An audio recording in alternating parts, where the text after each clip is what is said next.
Into 8, Ronan O'Gara, good morning to you. Hey Adrian, my own. How are you getting on? Good, very well, yeah, thank you. We'll talk a little bit about the Six Nations. Want to get your thoughts on the power ranking almost of the various out halves in the tournament, and we might do that in a couple of moments' time, but we might just start with we were chatting to you, it struck me we were chatting to you last week about the onslaught that you had from the previous week in the last 5 or 10 minutes of the game, and you managed to hang on. It was kind of a reverse of that, was it, against Pole last weekend? Was it a couple of points down with 5 minutes to go? Yeah. Came back to win it? Yeah, point down. Well, we were 14-6 up, I think, before that. So conceded a try, 14-13, conceded a penalty, 16-4. No, the maths doesn't add up. We were, I think, a point down anyway.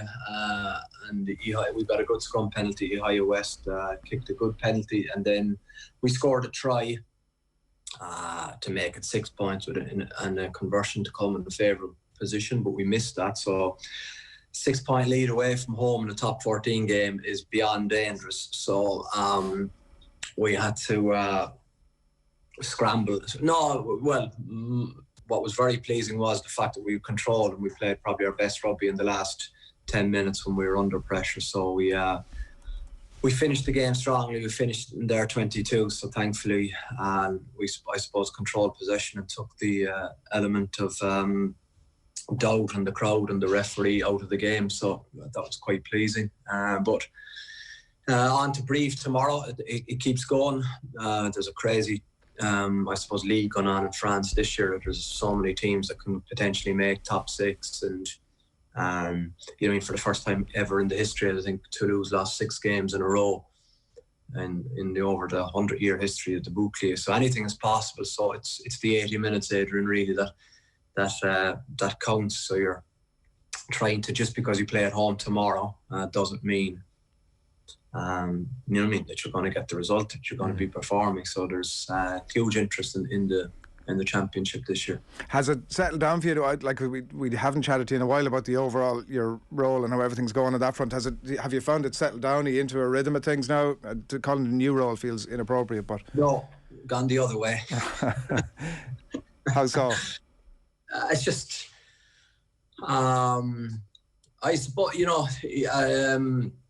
it's just the depth of work involved, I think, in terms of 40 odd players and 25 staff. So that's usually means that there's an issue with at minimum 5 people. So you're just dealing with that a lot, and then you're trying to concentrate on probably what you enjoy is trying to get the best out of the players. And so it's huge learnings, yeah, most definitely.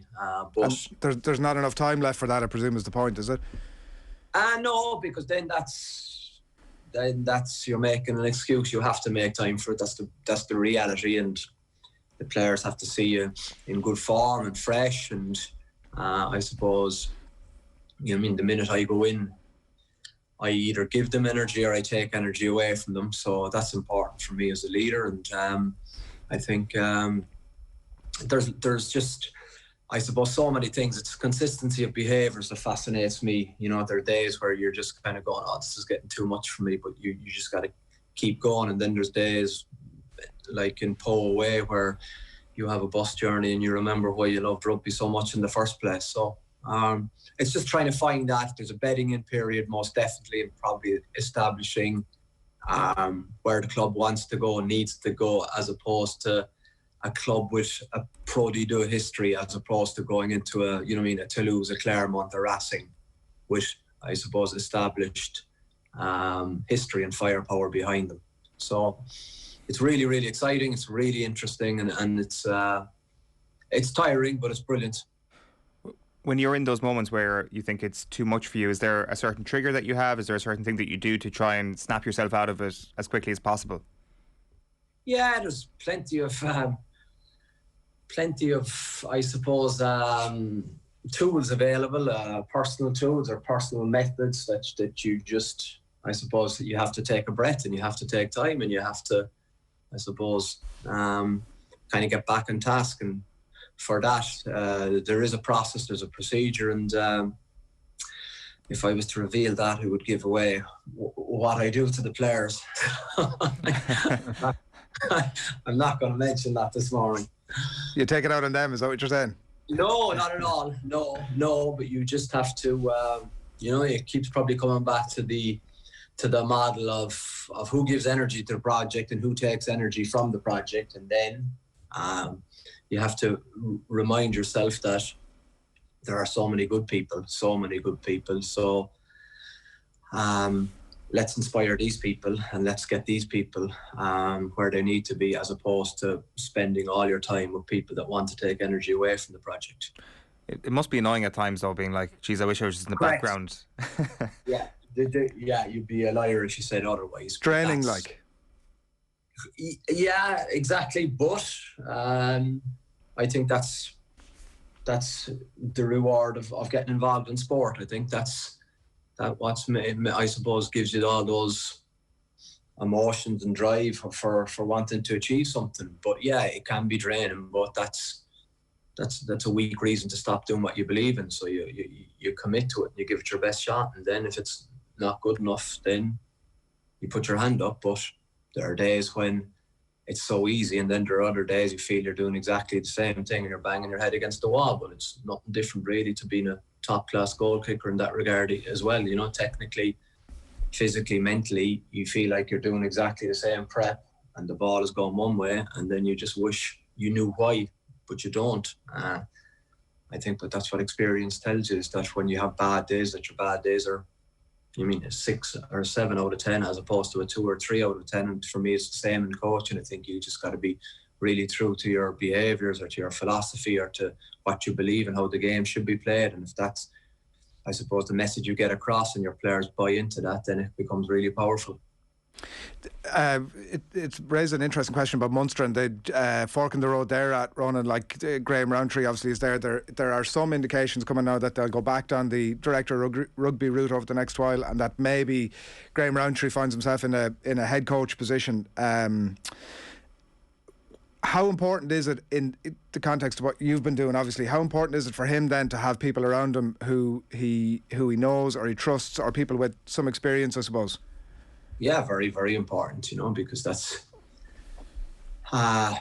hugely crucial. The head coach or the director of rugby doesn't do all the coaching, so the alignment between assistant coaches and medical team and strength and conditioning team is hugely, hugely important. And players are very, very smart and intelligent and capable of, I suppose, of reading the language of the staff. So if they were to decipher or interpret a breakdown within one of the divisions of the building, they'd go to town on it, and they would jump on that and use it as a potential reason to not give 100%. So that's one of the, I suppose, the basic components in trying to get a high performing model, is that you have alignment throughout I suppose all your departments. So be it Munster, be it La Rochelle, be it Leinster, be it Ulster, Connacht, it's hugely important that you have, I suppose, harmony and cohesion between those people. There's some chat that there's a Graham Rowntree, former forwards coach with Georgia, Jed McNamara, who's at Munster, worked with Georgia before, and Milton Haig, who I think might have recently left his position there, but they would have worked together. Like, there'd be a familiarity about that. There's some indication that maybe that's the direction Munster are headed in. Would that familiarity again be an important aspect in terms of that relationship between director of rugby? Because obviously there are other, Declan Kidney's been mentioned as well, but that familiarity bit, Ronan, for Rowntree, if it was to go that route? Yeah, I think so, because the last thing you want, no matter how experienced you are or confident you are, is I suppose the issue of uncertainty or unknown from your assistants when you start a job. That's why plucking a guy from the outside and putting him in with coaches that he's never worked with before, no matter what age or how experienced you are, is a risk, because within 3 months, you can have a few pre-meetings and meetings and going, yeah, I think I get a good feel out of this will work, but it's only when you kind of have 3 results or negative results in a row, you find out what the real character of the person is and how they react to pressure. So it's always better, I think, to I suppose, engage in a project when you know who you're working with. Can it work the other way? It can, but it probably takes a lot of time. So there'll be a longer bedding in period, and then maybe in the year, probably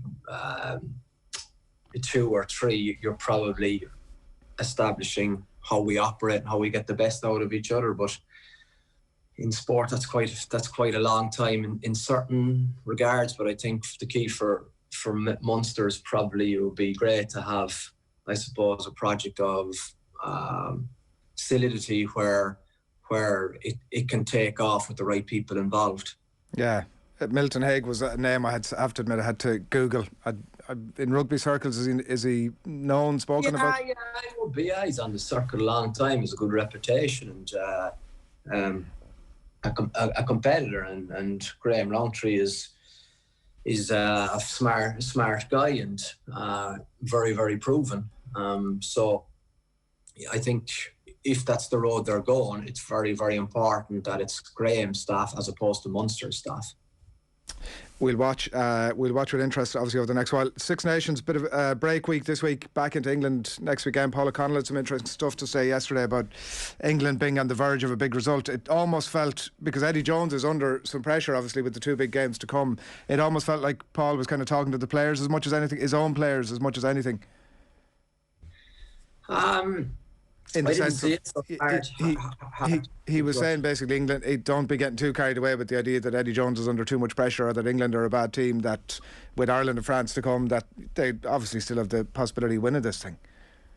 Yeah, and people have short memories too. I think, you know, the team that was in the World Cup final was England. That's the biggest tournament where in the world game the teams judge each other on. So I was actually in the stadium for England-New Zealand semi-final in Japan. What a game. And the guys in the white jerseys were unbelievably impressive. That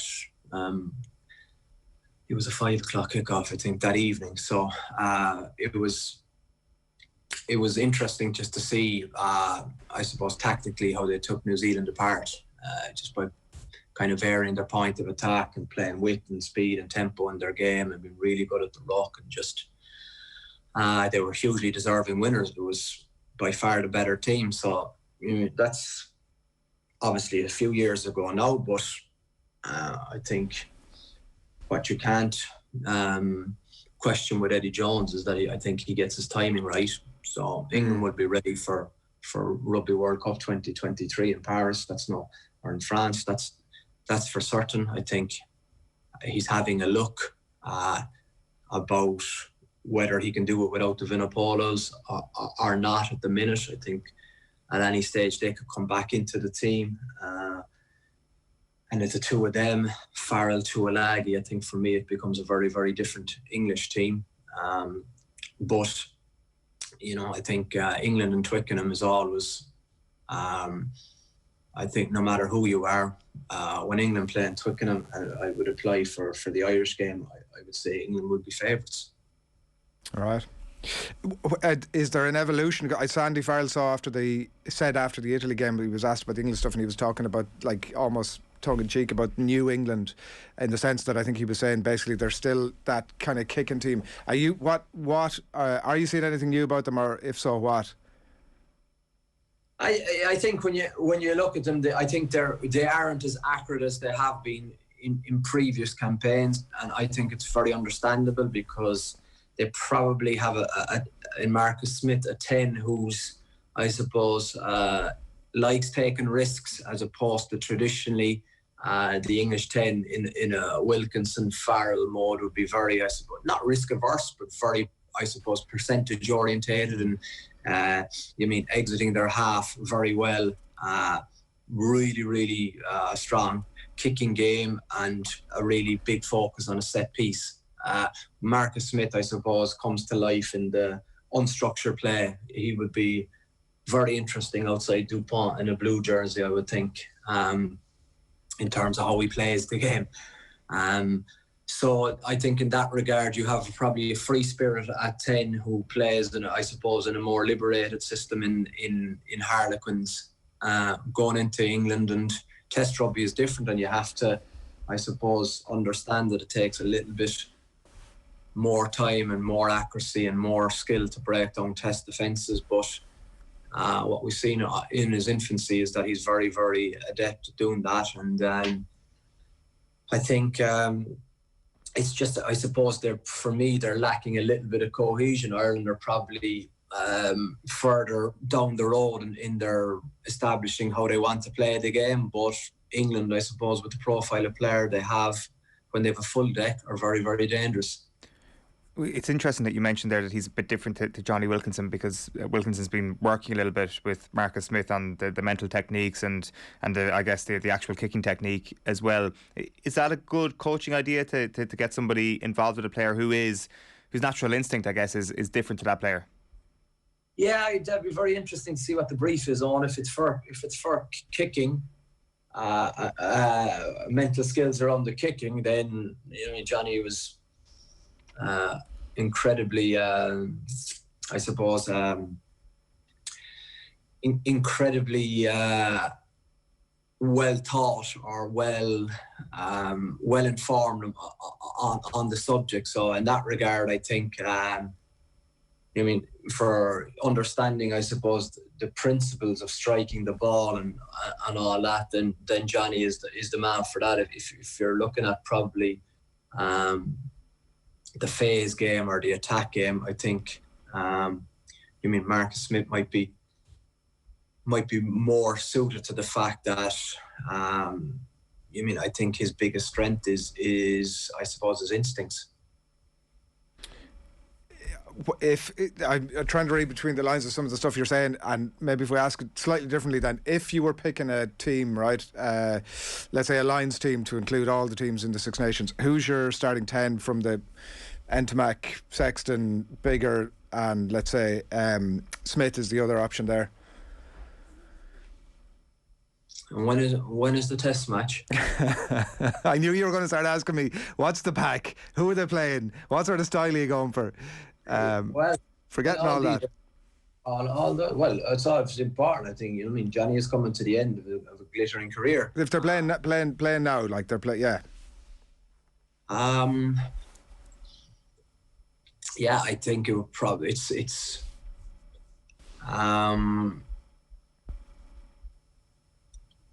Sexton, Smith, Ntamack, Russell. In that order?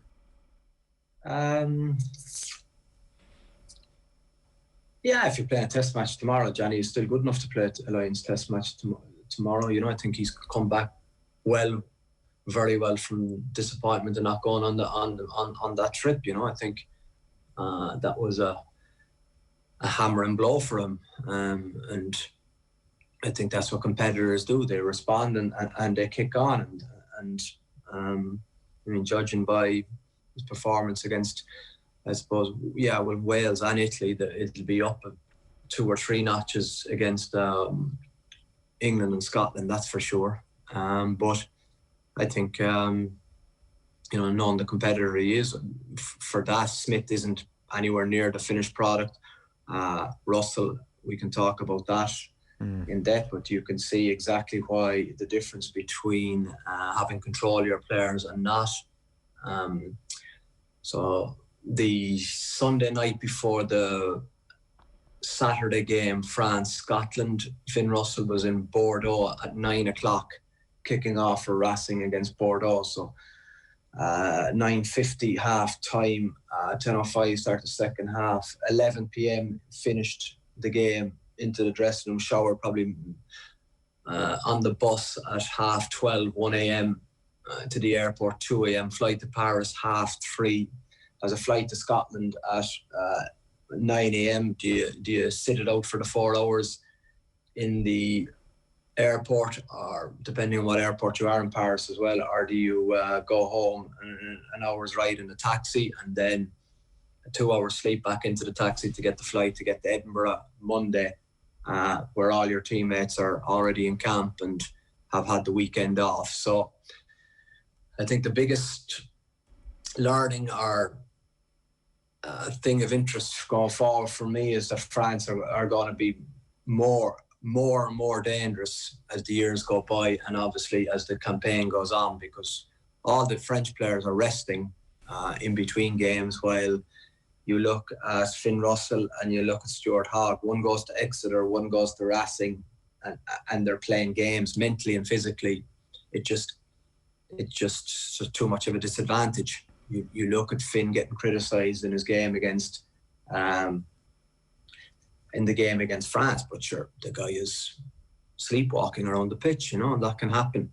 And I think that's why the big difference for the IRFU and for the French team now, because they've done a deal with the clubs, it's going to be very, very hard to get guys. If you're playing Saturday, you can say it's only a club game. Club games in France are desperately difficult, mentally and physically, because of the size of the people playing the game. You've 130, 40 kg back rows, second rows, front rows in a Bordeaux Racing game, and that just takes its toll on people that are playing. And then you go into camp and everyone is full of energy, and you're dead after playing on Saturday, and then you have to go play a test match the following weekend. So it'll be. I think that it would be interesting to see what happens with Rule 9 in terms of when actually this protection of players kicks in. Yeah, context is everything. Ronan, thanks a million. Cheers, lads. See you. Ronan Have a good weekend. You too. Ronan O'Gara on the line there from La Rochelle. Interesting stuff. Good context to the Finn Russell stuff, because he was getting hammered on, wasn't he, after the stuff last weekend? And you don't think about that stuff that he's talking about. No. In that moment. You're under an absolute magnifying glass in the Six Nations. It becomes a situation where your one performance is kind of discussed and picked apart for sometimes weeks on end, especially around that weekend when it's a week in the build-up and a week in the aftermath before you have another game, and it just feels all important. And even outside of that, you've got 5 games where everybody is watching you. Everybody's watching you, and it just feels that obviously for his club and all that, there would be a situation where there'll always be next week, and there'll also be just far from a magnifying glass placed upon your performances. Wouldn't you think the Scottish Union would give him a private jet? Genuinely. Yeah. What would it be? I don't know. 4 or 5 grand. I'm not sure. But you'd imagine if it's a significant deal on how he's performing, then Gregor Townsend is surely. Somebody sits down with the logistics and said, this guy's going to have to play, make that journey to Paris, wait overnight, get the plane the next morning. No, let's just bring him in that night. Yeah. I don't know.